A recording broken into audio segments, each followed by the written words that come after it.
मराठी अभिनेते भाऊ कदम यांनी गेली अनेक वर्ष नाटक, मालिका, सिनेमा आणि रियालिटी शोच्या माध्यमातून प्रेक्षकांना खळखळून हसवलं. मात्र आता भाऊ कदम यांनी नुकताच एका मुलाखतीत त्यांच्या आयुष्यातील एका मोठ्या वादग्रस्त घटनेबाबत खुलासा केला आहे. 2017 मध्ये भाऊ कदम यांना एका मोठ्या वादाला तोंड द्यावं लागलं होतं. भाऊ कदम यांनी त्यांच्या घरी गणपती बसवल्याने भाऊ कदम यांना बुद्ध समाजाची तीव्र नाराजी पत्करावी लागली होती. अखेर इतक्या वर्षानंतर भाऊ कदम यांनी याविषयी आता खुलासा केला आहे. सागर खापरेला दिलेल्या पॉडकास्टमध्ये भाऊ कदम म्हणाले की माझी बायको वेगळ्या कास्टची, मी वेगळ्या कास्टचा.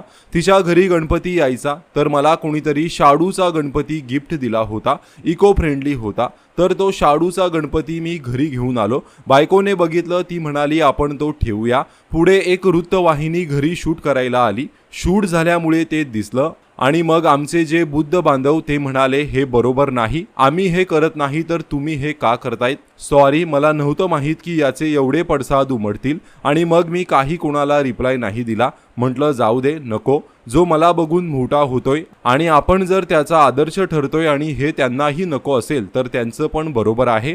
तुम्हाला वाईट वाटतंय तर नको. मग मी आता परत नाही ते केलं, असा खुलासा भाऊ कदम यांनी केला. अशा प्रकारे भाऊ कदम यांनी या मुलाखतीत खुलासा केला. एकूणच बायकोची इच्छा होती आणि अजाणतेपणे ही गोष्ट घडली हे त्यांनी सांगितलं. याशिवाय आरेला कारे न करता चाहत्यांच्या इच्छेचाही त्यांनी मान ठेवला.